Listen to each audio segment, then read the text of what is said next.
스가랴서 9장 9절 10절입니다.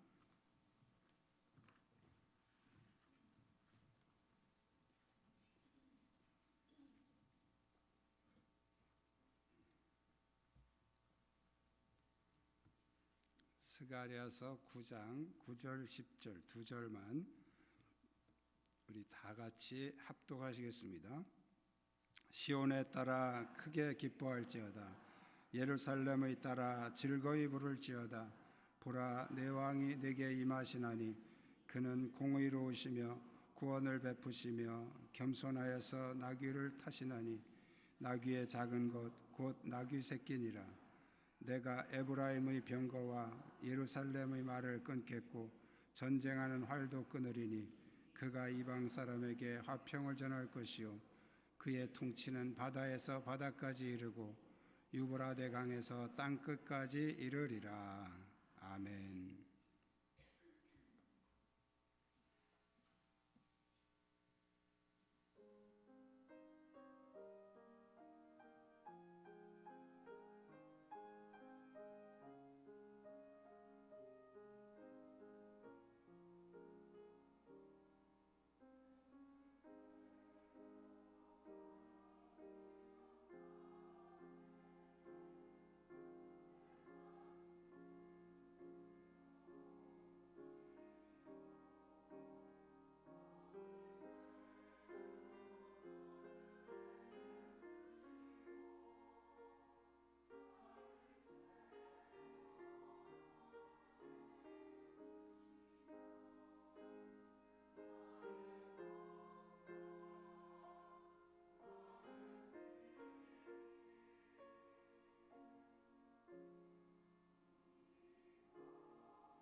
아멘. 감사합니다. 주위에 있는 분들과 서로 인사 나누시기 바랍니다.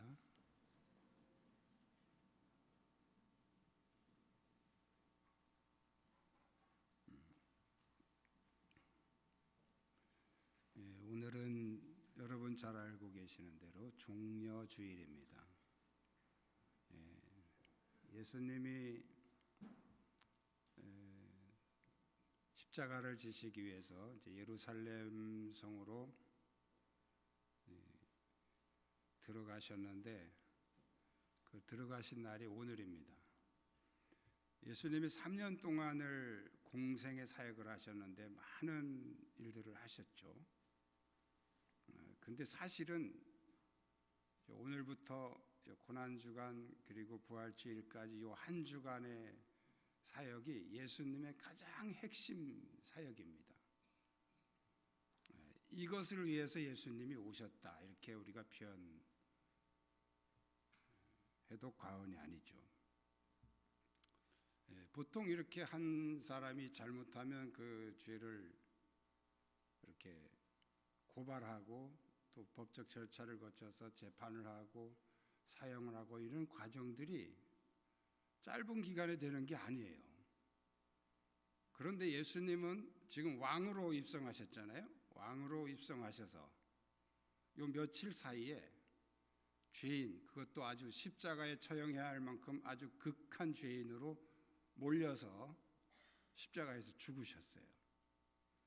이거는 인류 역사에 정말 어처구니 없는 일입니다. 그런데 이 어처구니 없는 일이 왜 일어났느냐? 그것이 바로 하나님께서 하신 일이라는 거예요. 그래서 오늘은 고난받으러 오셨지만 왕으로 입성하신 그 예수님, 왕 되시는 예수님이 어떤 왕이신가? 이제 예수님에 대한 예언은 성경에, 특히 구약 성경에 꽉 차 있습니다. 굉장히 많이 있어요. 예수님에 대한 예언. 근데 그 선지자들마다 예수님의 어떤 특징이나 어떤 사역들을 이렇게 예언하셨죠. 그래서 이제 대표적으로 이사야 같은 선지자는 예수님을 고난받는 종, 고난의 종 메시아로 이렇게 표현을 하고 있습니다. 유대인들이 제일 싫어하는 거죠. 메시아가 왜 고난을 받아야 되나? 그런데 오늘 본문 우리가 읽은 이 스가랴 선지자 같은 경우는 왕으로 오시는 메시아, 유대인들이 제일 좋아하는 예언이 바로 이 왕으로 오시는 메시아. 그래서 이 왕으로 오시는 메시아, 그분이 바로 이제 예수 그리스도신데 그는 어떤 왕이신가? 이 스가랴를 통해서 우리에게 전해주고 있는 그 예수님은 어떤 왕으로 오셨는가? 우리가 같이 살펴보면서 은혜를 나누기를 원합니다. 우리 한번 따라 하시겠습니다. 예수님은 공의의 왕이십니다. 자, 스가랴가 전한 메시아 첫 번째 특징은 바로 공의의 왕으로 오시는 메시아입니다. 그 당시의 왕들은 지금처럼 이렇게 판사가 재판하고 이런 게 아니고 왕들이 직접 재판도 하고 또 전쟁터에 앞장서서 나가서 지휘도 하고 막 그렇게 하던 시대죠. 그래서 우리가 이렇게 역사서에 보면 솔로몬 왕이 유명한 얘기 있죠. 솔로몬 왕이 애기 놓고 막 싸우는 여인을 이렇게 재판을 해서 원래 어머니에게 돌려주는 그런 사건도 있습니다. 그러니까 왕들이 그런 것까지 했던 시대죠. 자, 그래서 왕에게 가장 중요한 게 뭐냐면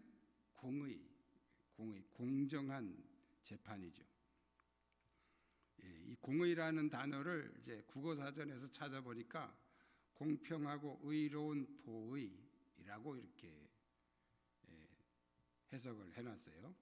자, 그러니까 어떤 시비를 가릴 때 한쪽으로 어떤 쪽으로도 치우치지 않고 아주 공정하게 재판을 할 수 있는 그 판단력과 그 기준, 그걸 이제 공의라고 이렇게 말합니다.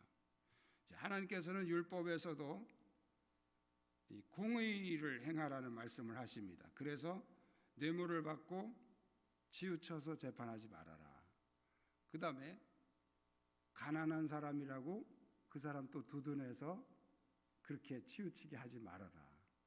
가난한 사람이든 부자든 뇌물 받았든 항상 공정하게 재판을 해라. 이렇게 하나님이 율법에서 말씀을 하고 있습니다.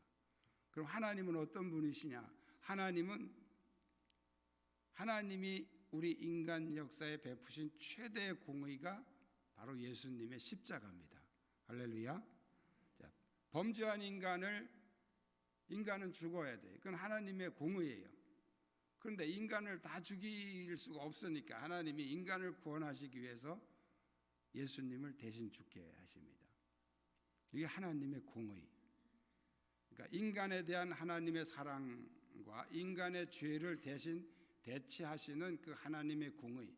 그래서 십자가는 사랑과 공의가 완성된 현장이다. 이렇게 신학적으로도 말씀을 하고 있습니다. 그래서 예수님의 십자가를 통해서 완벽한 공의를 이루신 분이 하나님이십니다. 뿐만이 아니라 이제 그 예수님은 공의의 왕으로 재림을 하셔서 이 세상을 심판하실 것이라는 말씀을 하고 있습니다. 그러므로 오늘 본문의 이 스가랴는 메시아가 공의의 왕으로 오실 것이다, 이렇게 예언을 하고 있습니다. 공의의 왕으로 오신 그 예수님을 찬양하시기를 축복합니다. 두 번째 따라 하시겠습니다. 예수님은 구원의 왕이십니다. 스가랴가 전한 메시아의 두 번째 특징은 바로 구원을 베푸시는 왕으로 오셨다는 거예요. 구원의 왕으로 오셨다는 것입니다. 마태복음 1장 21절에 보면 아들을 낳으리니 이름을 예수로 하라. 이는 그가 자기 백성을 그들의 죄에서 구원할 자이심이라 하니라.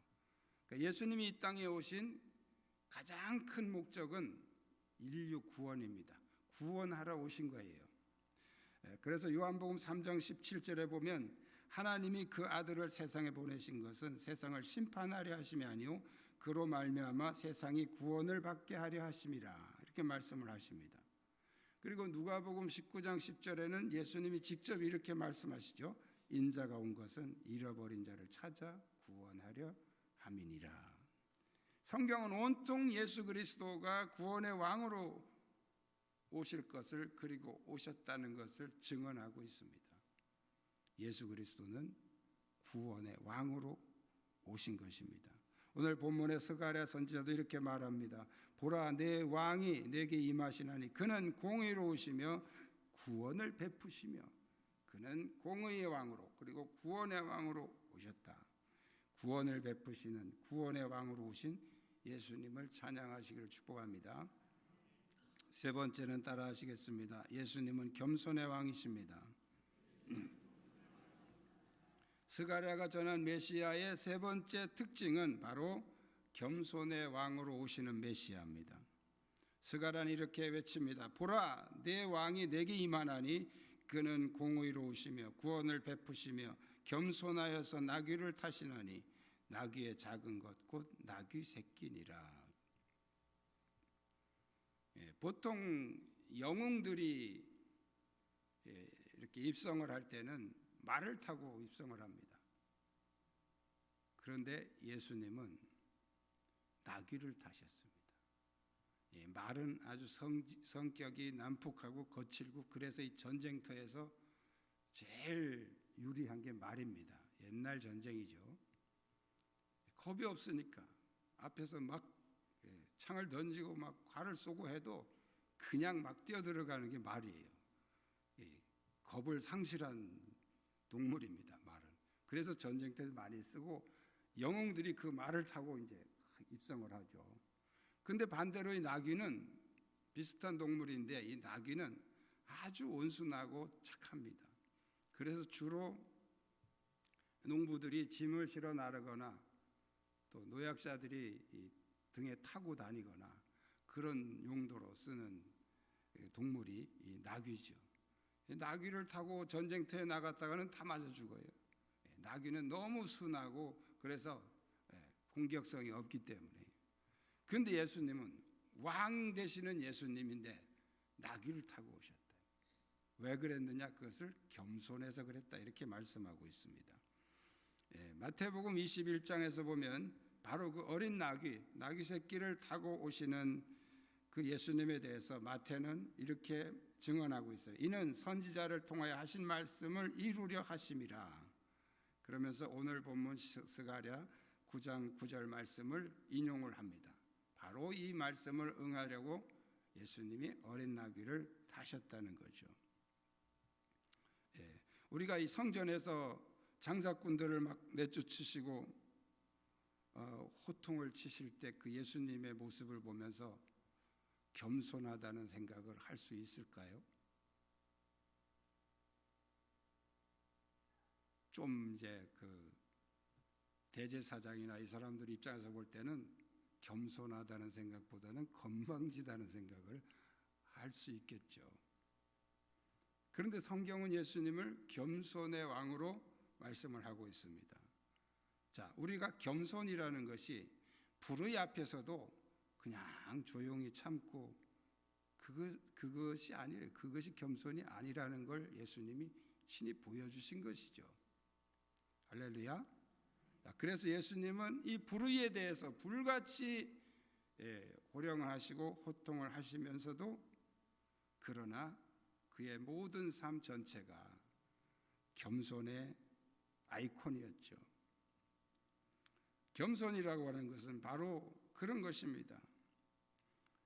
예수님이 인간의 몸으로 오신 것, 그리고 그분이 아무 죄도 없이 십자가에서 죽으신 것, 그것은 바로 하나님께 순종하기 위한 예수님의 행동이었죠. 그것이 바로 겸손이었다는 거예요. 그래서 바울은 빌립보서 2장 5절 이하에서 너희 안에 이 마음을 품으라 곧 그리스도 예수의 마음이니 그는 근본 하나님의 본체시나 하나님과 동등됨을 취할 것으로 여기지 아니하시고 오히려 자기를 비워 종의 형체를 가지사 사람들과 같이 되셨고 사람의 모양으로 나타나사 자기를 낮추시고 죽기까지 복종하셨으니 곧 십자가에 죽으심이라. 바로 겸손의 왕 예수 그리스도를 이렇게 증언하고 있습니다. 십자가에서 죽으신 것, 인간의 몸으로 오신 것, 이것은 하나님의 최대 겸손을 우리에게 보여주신 것이죠. 그러므로 그리스도인의 가장 기본 덕목은 겸손입니다. 겸손. 할렐루야. 우리 옆 사람과 인사합시다. 겸손하게 사십시다. 그러면 또 남 잔소리하는 게 되니까 겸손하게 살겠습니다. 다시 한번 하세요. 겸손의 왕으로 오신 예수 그리스도를 찬양하시기를 축복합니다. 세상의 왕들은 다 결점이 있습니다. 다 사람들이 치우치고 뇌물 받으면 또 더 봐주고. 근데 성경에서도 가장 모범적이었던 왕이 다윗 왕입니다. 그런데 이 다윗 왕에게도 밧세바 사건으로 인해서 치명적인 결점이 있었죠. 그러나 예수님은 온전한 왕으로 오셨습니다. 그는 공의의 왕이시며 구원의 왕이시며 겸손의 왕이십니다. 온전하신 왕 예수님이 여러분의 삶을 다스리시는 그런 왕으로 모시기를 축복합니다. 기도하시겠습니다. 하나님, 우리가 온전